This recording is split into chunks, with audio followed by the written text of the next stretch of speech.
So I'm gonna give you my excuses because I lived in an apartment that had an electric problem, and my phone, my computer, my iPad received an implosion of electric problems few months ago. And since that time, it's like I don't have reliable tools to record. So I was planning on doing 2 long videos for my testimony. It might end up like being a lot of little ones. I'm just going to record and I'm going to put on air, and hopefully it's going to be 2 long videos, but I don't know how it's going to be. I don't have reliable phone, reliable computer, reliable iPad. Everything is mostly destroyed, so I'm working with tools that goes like that. But the thing is, I'm gonna put piece by piece. I'm sorry for this, but if you like puzzle, then that's it. It's a puzzle. It's a mystery puzzle. So what happened with Alec is he was offering. It's funny because when I recall in his testimony at court or in the media, he said my relationship with Geneviève Sabourin was only and strictly business. And I was shocked because I was the one that was going to New York and had an objective that everything was for business only. And he came with the romance, with the move to New York, get married, you'll have a green card. Do you want to have children? I'm gonna help you out. I'm gonna do this. I'm gonna do that. He was laying out everything he would do for me in a relationship through our phone calls, and he was calling me. And I was like, oh my God, this man is turning my first, I wanted to move to New York for work, and this guy called me after a mutual friend told him, I'm in my 30s, I'm single, I don't have children, I'm moving to New York, I know the business, I'm a publicist, he knows me since 10 years, so I'm a very secure candidate for the deal Alec Baldwin wants to propose me. And I don't see that coming because I passed 35 years old. My biological clock is ticking. I want to get married and have kids. I believe in that. I don't see relationship as a way to get a house, a car, clothing, traveling. I'm a very extremely independent person.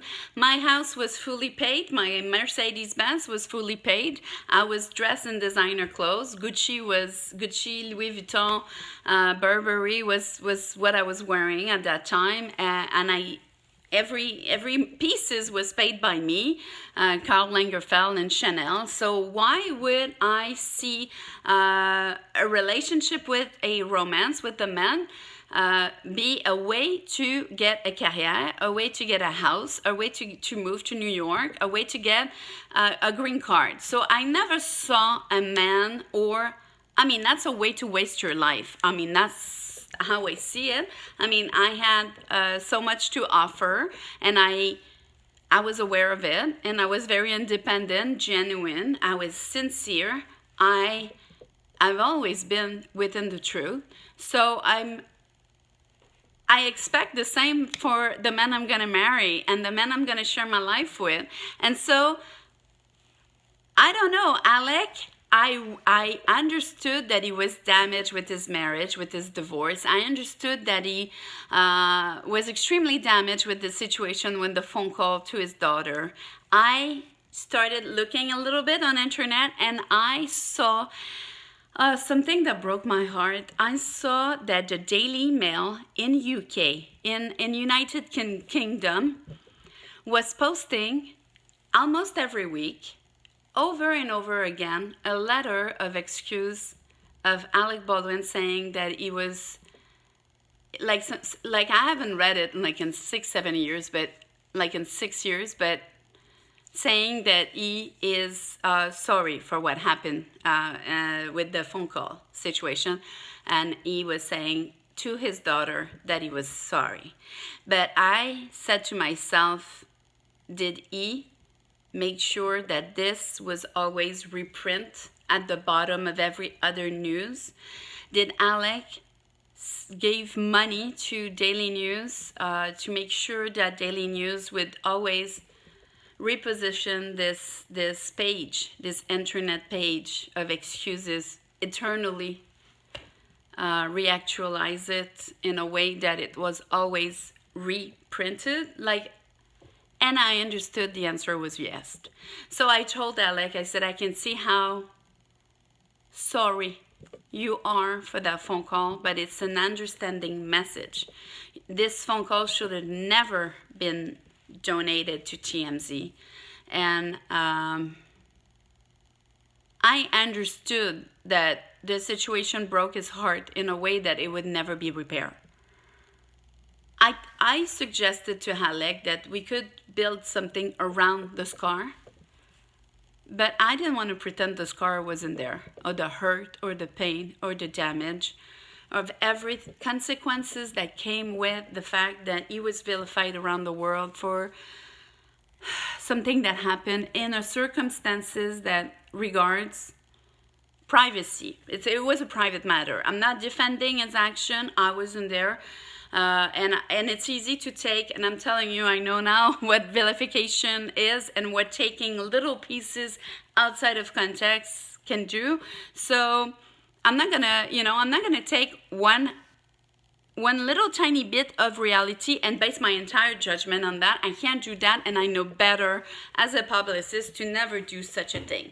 So anyway, Alec started to say, let's go, let's meet. It's about time. He had positioned all his questioning. I felt like I was under screening or an interview for something. But perhaps it's normal if you know someone and you want to meet her and perhaps date her to see if she wants to stay in Canada for the rest of her life, then you're going to forget about it. And you're not going to invest your time and emotion on that person. So I understood in context that his questioning was about the fact that he was serious about rebuilding his life, and he knew, as we had so many very good mutual friends, he knew that I was extremely serious to get married and have kids. So I thought we were at the same place, but in fact, Alec was questioning in order to get a mail order bride. Should I repeat? Because he said it, I think it's on Letterman. He made a joke about the fact that, oh, it's so good, you can have mail order bride. And he was questioning me every day and getting enthusiastic about my answer, as I was the perfect candidate to become his mail order bride. And I didn't know about that because I was talking about business that turns into a romance. I was single, he was single, and I thought we were speaking the same language, but he was doing a casting to get a mail order bride. He wanted to have a contracted person that would play the part of being his wife for years to come, guarantee him no drama, guarantee him that he would reestablish his good image, his good name, not look like he's never been back from his bad divorce and always single, but somebody that is so doing well that he could get married and have children and live a life. So Alec was proposing me from his point of view, thinking I would understand and take it for granted that I understood that he was not posing those questions or asking those questions in order for the truth of his heart. But he was, in fact, screening me to play the part of his future mail order bride in front of the news. Why? Because I needed to move to New York and get a career, and I was totally unknown in the United States, even if I did a commercial with Steven Tyler, a few things in the United States, but it was like tiny little thing that it's not even worth it to talk about. That would have never, it was a drop in the ocean. As if I decided to become the mail order bride of Alec Baldwin, that would have been the stepping stone for me to have my own movie career and achieve my goal and become extremely famous around the world. So every actresses or actor, they work to get a career in order to access They want to access fame in order to access the good part, the good movies, the good script. And so Alec was offering this leverage to me, and I didn't realize that first, as I thought he was offering a real genuine romance. You see? So that's why Alec never perjured himself at court or in the media when he said, my relationship with Geneviève Sabourin was strictly professional.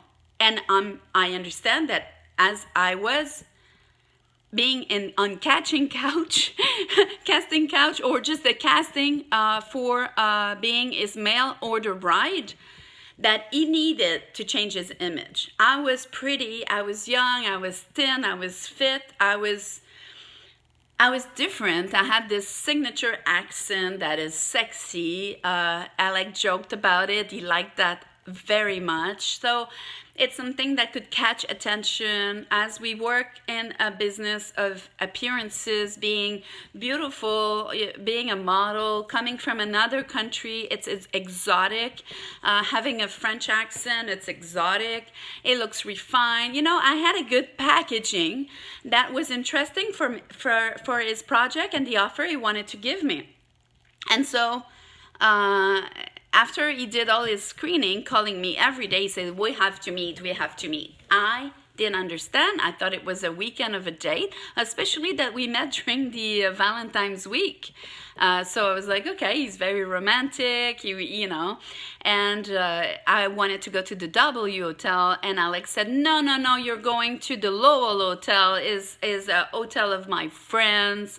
And I said, really? I don't know the Lowell Hotel. I've never been. And he said, it's Richard Gere and Kathy Lowell, who was a James Bond girl, and they own this hotel, and it's very closer to my house than your W Hotel. And I was like, I'm fine at the W Hotel. And he wanted to pay. And Alec wanted to pay my airfare and the Lowell Hotel. And I said, you know what? I'm going to pay my expenses. First, because I don't know how everything's going to go. And if it doesn't go the way that I want, I wouldn't feel obligated in one way or another. And I'm very independent and on my own. And I'm truthful to, I wouldn't be by anybody under any circumstances. And that did not resonate well with him in that circumstances, because he wanted to show me, I'm going to take care of you. I'm going to provide you a house, an apartment. I'm going to pay for your wardrobe. I'm going to pay for your apartment. I'm going to pay for everything you need. And in exchange, you're going to produce an image of a happy couple. And so that will deconstruct. Nobody will ever talk about my divorce, and nobody will ever talk about the phone call situation, because that's what Alec was after. He needed to have something so intense and different and magical and a new energy to make people talk about this, instead of having people continuing to talk about the phone call situation and the divorce, the nasty divorce. So me, I was there for the real reason. And everything he was saying resonate as a man that wants to take care of his wife. So Alex said, well, you move to New York. If you marry somebody like me, you would have a green card instead of asking for your working permit that could expire in the middle of a production, and then that's going to cause you problems. So I said, oh, you're selling yourself, right? But as a boyfriend, not as selling yourself on a deal. And so he was laughing, and so we were not speaking the same language, and Alec was totally seeking me for his mail order bride, and I did not know that. I thought he was seeking for the truth and having a real love relationship with somebody that he could trust, a real partner for years and years to come, with who he would really have children and really experience fatherhood. And I didn't want a divorce. My parent never divorced. And these were points that were super important for Alec as he was seeking who is in front of him and can he propose a deal. And of course, to a publicist that knows behind the curtain better than anybody else how the deals are made and how the image are created and illusions are created, Alec felt comfortable to proposed to me his options. So then he started at the restaurant after we went to see Time Stands Still, the play with Alicia Silverstone. And then Alec, to please me, he took me behind the scene, and we spent like 30 minutes talking with Alicia Silverstone. She gave a presentation that was fabulous. The play was amazing. And so did Alicia Silverstone went and say, I met Geneviève 30 minutes with Alec Baldwin after the play? No, because she doesn't want to take position for me. Even if I'm a Me Too victim, Alicia Silverstone, as a woman, didn't want to take position for a stranger against somebody that works in the business, is very, very, very well known and powerful in the business, and perhaps could give her either a contract or nothing at all, or problem. So she stays silent, and that's sad, because if Alicia Silverstone just go and say, I met Geneviève, she was in fact in theater backstage with Alec Baldwin, and they were holding hands and they were on a date. You don't take a business person on a theater play behind stage holding hands and kissing and everything during a night with on a Friday night, unless you want a mail order bride, and I didn't see that coming. You see what I mean? And so Alec was at the restaurant after the play. All evening he carried his briefcase, and I was like, why do you carry a briefcase on a date night at the theater or on a restaurant with somebody you called every day for weeks and weeks and weeks? You carry your briefcase like it's a business deal. And I was like, why do you carry this? And at the restaurant, he opened the briefcase and I could see a contract. I have very good eyes, I see everything, and it was a contract. And I said, from my point of view, I said, is he crazy enough to bring a prenup? I mean, it's crazy. It makes no sense. From my point of view, and that's why my background is like two color, I was in that perception, and Alec was in that intention. And they were not compatible, and they did not match, but we were speaking languages, and everything was perceived.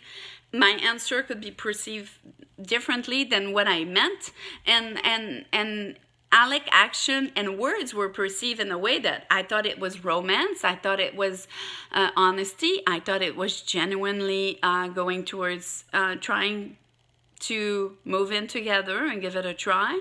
And I thought his questions were made sense. And the fact that I was Canadian moving to New York. And so Alec, I could see in his open briefcase, he had a contract with my name. So I was like, oh my God, he's got a contract. What is this? And I asked him, I said, what is this? He said, I'll talk about it later. We'll get to that. Oh, okay. Weird. Strange. Anyway, so we had dinner, and Alex started talking much more seriously. He said, okay, so if you want to come to New York, he was living at El Dorado, and he said, friends of mine living right upstairs of me, he said, there's an apartment, I have 2 apartments in this building, and so you could use the other apartment in my building. And I said,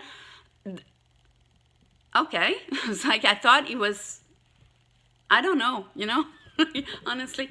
And I said, well, I want to rent an apartment, but the main problem in New York is I need an apartment with balcony. I'm a Canadian. We're like very much in the outdoor, in the fresh air, and being trapped on a floor with no balcony would be hoo-hoo, and it's not for me. So he said, I don't have a balcony on my floor. But he said, I have friends of mine right above my apartment unit, and they're selling, and they have a balcony. So I said, oh, you want to move right upstairs to your own apartment for a girl you barely know? I mean, but I said, commitment, I was like, my God, he's doing things fast. But some people are like that, so I did not know. So he said, no, I'm going to keep my apartment, and I'm going to place you upstairs. And it's possible to open the 2 apartments with a staircase, and you're going to live upstairs, and I'm going to live in my apartment, but everybody's going to think we live together. I said, why do you want everybody to think we're going to live together if technically I'm moving to New York and you take an apartment upstairs. And I was, ding, ding, ding, red flag. But I was sitting down at a table on a date night with him. So I let, you leave the conversation going, and I'll make my ideas on the full information I'm going to receive. So I was like, okay, so you want to purchase an apartment right below your apartment. You're going to connect them by a staircase, and I'm going to live here and you're going to live here, but we're going to pretend to the world that we live together. Okay, weird. And he said, and then I know you want children. I said, yes, I do. And I'm getting older, I'm at the end of I'm past 35 years old. So it's, my biological is ticking. So it's not like I need to do it with anybody at any given time. But it's important for me. And he said, well, do you believe in adoption? I said, yes, I do. So he said, that could be an option. So I was like, is he sharing that after his divorce and after his first daughter that he can't have children anymore? Perhaps. And he said, or if you want biological children, if you really want to be pregnant, otherwise we can put you a pregnancy outfit for months and months and months, and everybody's going to think you're pregnant, but we can have an adoption. Well, if I have an adoption, I don't need to pretend I'm pregnant for 9 months with changing my bra size, my clothing size, with putting a fake belly. I don't need to do that. Like I will commit to adoption if I do. So he said, okay, that's fine. But he said, if you want to have a biological child, we can go to a fertility clinic. So then I was like, okay, he's 52 years old at that time. Perhaps he can't have biological children anymore. Perhaps something happened. I did not know. I was just there within respect, listening to what he was saying and trying to make the best out of what he was saying. I never thought I was on a casting evening for a mail order bride with fake appearances that we are a happy married couple. I just wanted to be an happy married couple. So it's very different. But Alec couldn't take the risk, couldn't afford to try again. He couldn't afford to be hurt again.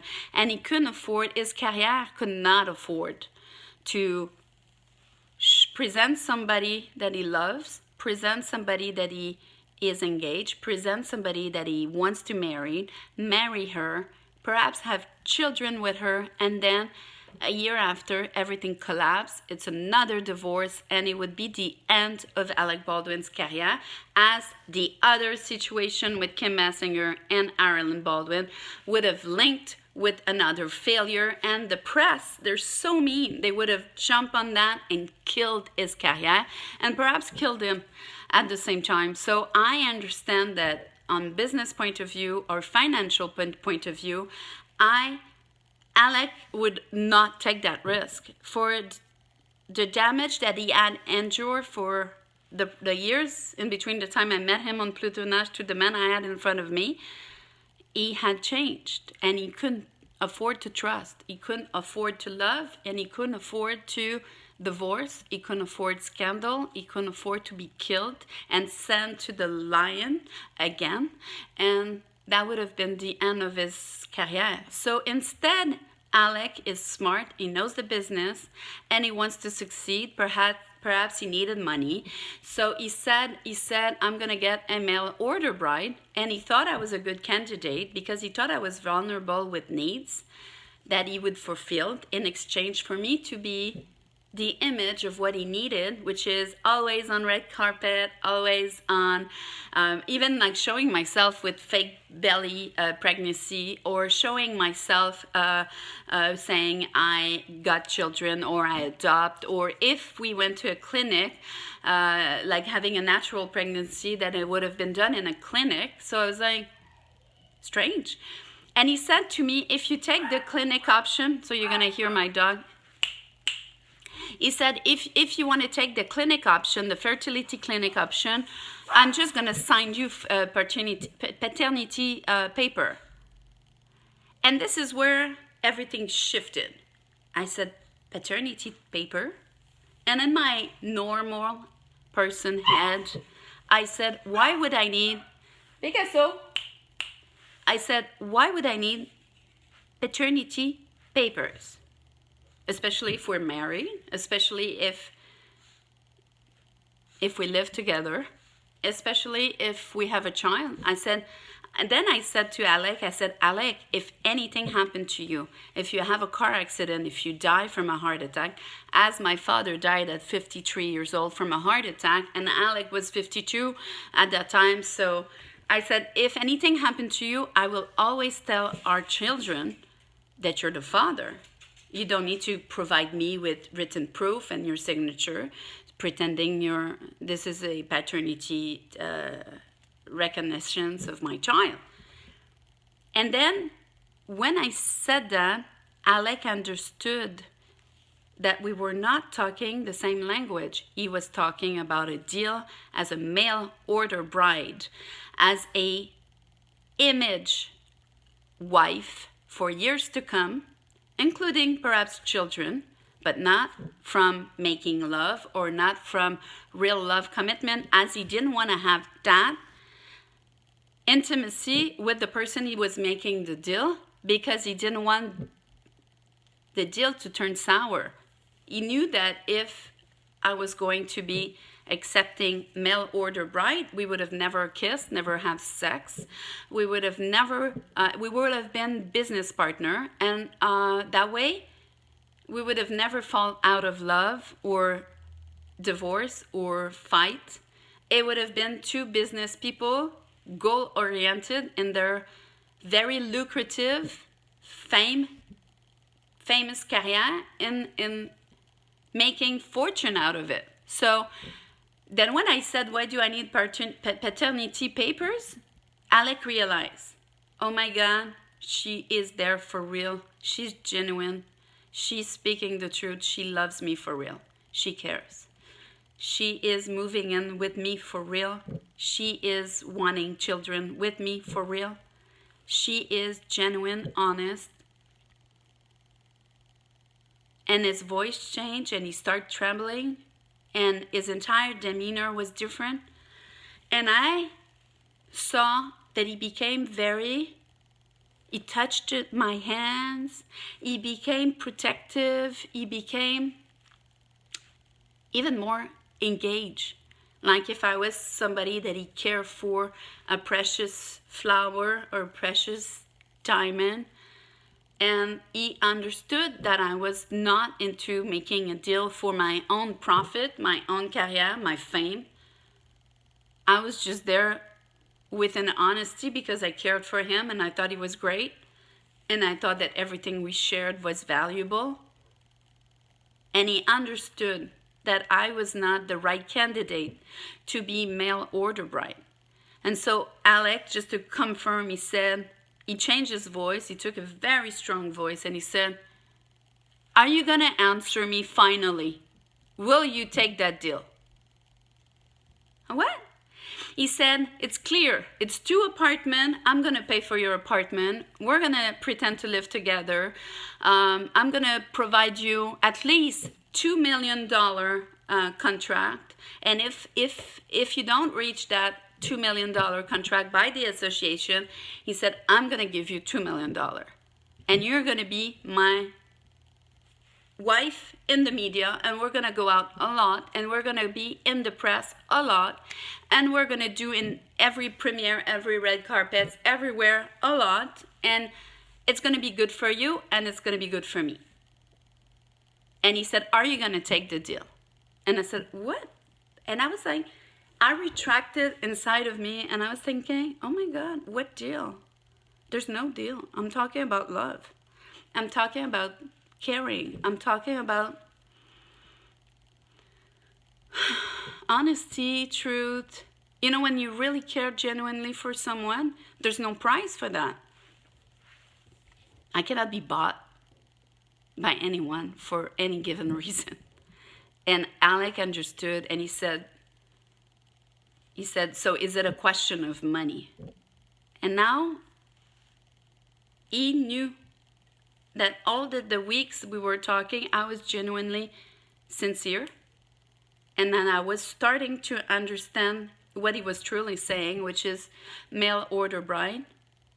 And he knew that I knew, and I knew that he knew. So he said, is it a question of money? Do you need more money? And I was very, very uncomfortable, and I was intimidated, and I was shifted in my emotion. Like I didn't know how to reply that with everything that happened that I believed. I perhaps needed a moment to breathe that in or readjust my thinking, but I didn't. He was right in my face, and he wanted to close the deal. And I saw in his briefcase the paper and the contract with my name on it. And I said, what was that? And he said, we'll come to that later. And we were at that later. And then Alec put his hand and reached the contract in his briefcase. And he reached the contract and he get it out. And he said, so is it a question of money? Do you need more money? Are you going to agree to this deal? And I am genuine and I'm honest, and I couldn't help myself. I speak the truth, so I push my chair, my entire body respond. Before my words respond, I pushed my chair off the table. And like I said, I would never do that. And Alec's reaction, he took the paper, the contract with my name on it, and he put it back in his briefcase, and he closed the briefcase and locked it. And he did that, and he was all red, and he was all sweating, and he was so sweating that here his entire hair became wet, instinct. So to a point that the maître d'hôtel, the maître d', saw Alec's reaction, and he thought perhaps he was having a heart attack, because Alec did this, like shamefully positioned, hiding his face. He was all red, all sweating, and the maître d' said, are you okay, Mr. Baldwin? And he said, yeah, it's very hot in here, and I need a glass of cold water. So everybody started to send like a glass of very cold, icy water for the big star, Alec Baldwin, that was having an emotional reaction, or I don't know what. And me, on my side, I said, okay, so perhaps he was just testing me. He's very famous. Perhaps he knows that some woman wants only money and fame when you address a star like that. So I just said I would, because Alex said, do you want more money? Is $2 million US not enough for you with apartment and everything? And I said, smart like you are with money, you can take that $2 million and turn it like this, like $10 million. And then after, I didn't say that to upgrade the deal to $10 million, but that's what Alec understood. And he said, fine, so agree with the deal. Like he was going to go all the way to $10 million for me to be his mail order bride and show myself years and years and on every red carpets with him saying, my husband is adorable, I love him, we're so happy, and we do this, and our children is doing this, and wearing a fake belly or whatever. The choice was laid out, and I could have choose real pregnancy, fake pregnancy, adoption, or I mean, it was really a casting. It was a make-believe appearance for years to come, as I was giving a luxury apartment, 2-floor, linked by a staircase, to live in, with beautiful clothes, designer clothes. I was giving a good, like CAA. He said, you can have I'll speak about my agent, you can have the same agent. Now we're talking about top agency like CAA. And he said, then you can have whatever you want. You will have my driver. You will say you're my wife, but we'll never get married. I mean, it's obvious that it's a deal. It's a contract that he had at a restaurant in his briefcase, and it was a $10 million deal for me to pretend for years to come. It's possible in our business. These deals like that happen in our business. And I didn't realize I was offered that. I thought he was trying to test me ultimately, if I was there for fame, if I was there for money, if I was there for the wrong reason. And after he got his glass of water, I said, yeah, it's true, it's hot in here. And I pretend, just to make him comfortable, that I was also feeling something, because I could see that he was red, that he was just sweating. I see a reaction that made him, no actor could sweat on like that. I mean, I'd never seen that, never heard of that. So it was very genuine and visceral. And I felt bad for him. And I didn't know, like, it was linked to my answer of refusing $10 million to pretend to be something I'm not. And I thought he liked it. See how conflictual that could be? I thought he said, oh my God, I tested her. I offered her $10 million. I offered her everything she needs and everything she wants on a golden plate, an apartment in New York, the best agent in the business, $10 million, a career. And she said no because she wants to be truthful and marry a man she loves for real. I believed his reaction was based on the fact that he was happy, that he was ému. That's the word in French. Like that he was touched by finding a diamond as a woman that would refuse like that $10 million to be the mail order bride. And then after that, he became so different, even nicer, even more closer. He wanted to eat in my food and me in his food. He ordered a strawberry sorbet and he was taking a spoon and he wanted to feed me with it. It was even more romantic. And so that gave me, his behavior gave me a confirmation that he was happy about the fact that I said I would never do that. I would never do that. I would never take $10 million to pretend to be who I'm not. And then he stopped his questioning. And then he said, what do you like the most? He wanted to make me happy. He said, what is it that you like the most in New York? I said, I love to walk in New York.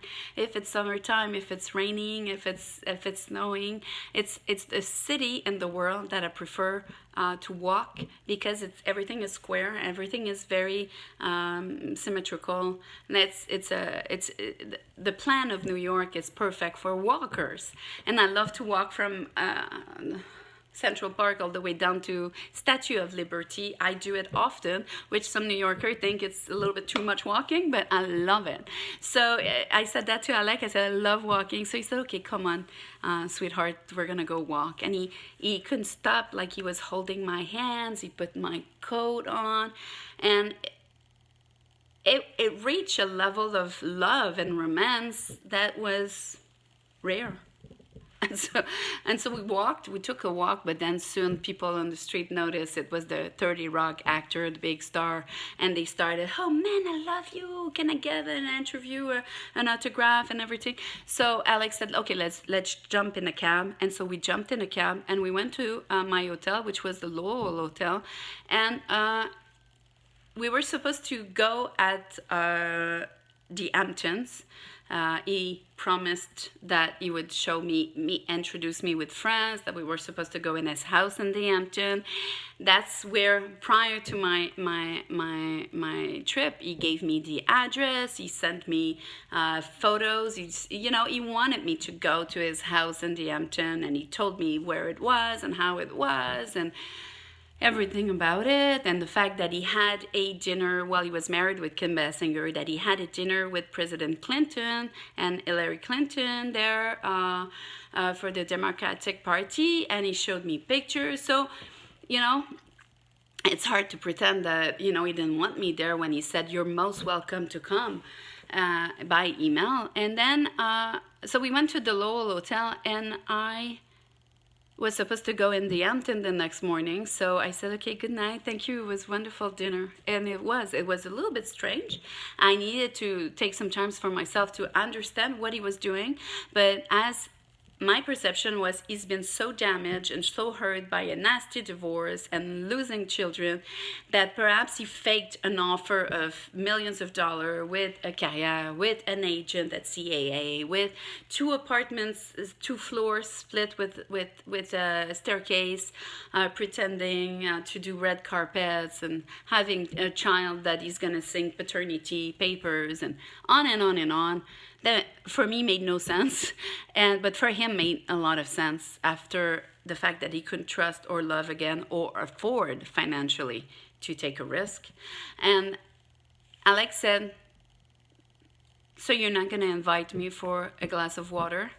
As he knew my favorite drink is water. So I said, "Sure, come for a glass of water." So we entered the hotel. We went upstairs in my suite, and I offered him Fiji water. And right away, Alec was so even more romantic than ever.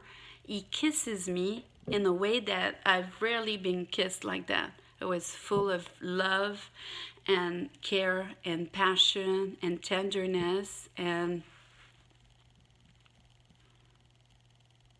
like he wanted to protect someone precious or someone dear to him. And so from that on, we made love, and it was fabulous. And we talked a long time after, and we stayed together close for long hour after. And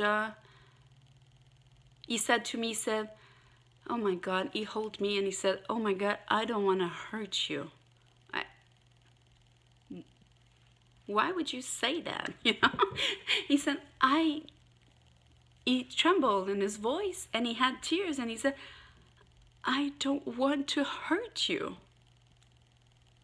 Okay, just don't. You know what I mean?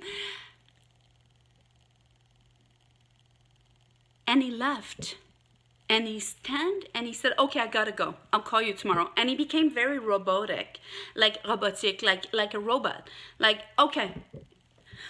Like he took his strength and he said, "Okay, I'm gonna go. I'll call you tomorrow. Okay, bye." And I was like, "What's that? Weird.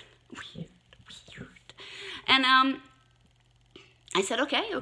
Anyway, you're going to call me. We're going to go to the Hamptons. So it's like 4 o'clock in the morning. What time you're going to call me? I'm going to call you around 8 or 9 or 10. Do you need to sleep? I said, yeah, I would appreciate a little sleep. Yeah, I'll call you around 10. And that's it. Good night. And I was like, weird. And then he left and I took a robe and I opened my door and the hallway was there. And I said, "Seriously, you're leaving like that?" And he was there and he came back and he held me so tenderly, full of love and feelings and caring and soft and like again, if I was the most precious human being he ever had in his arms.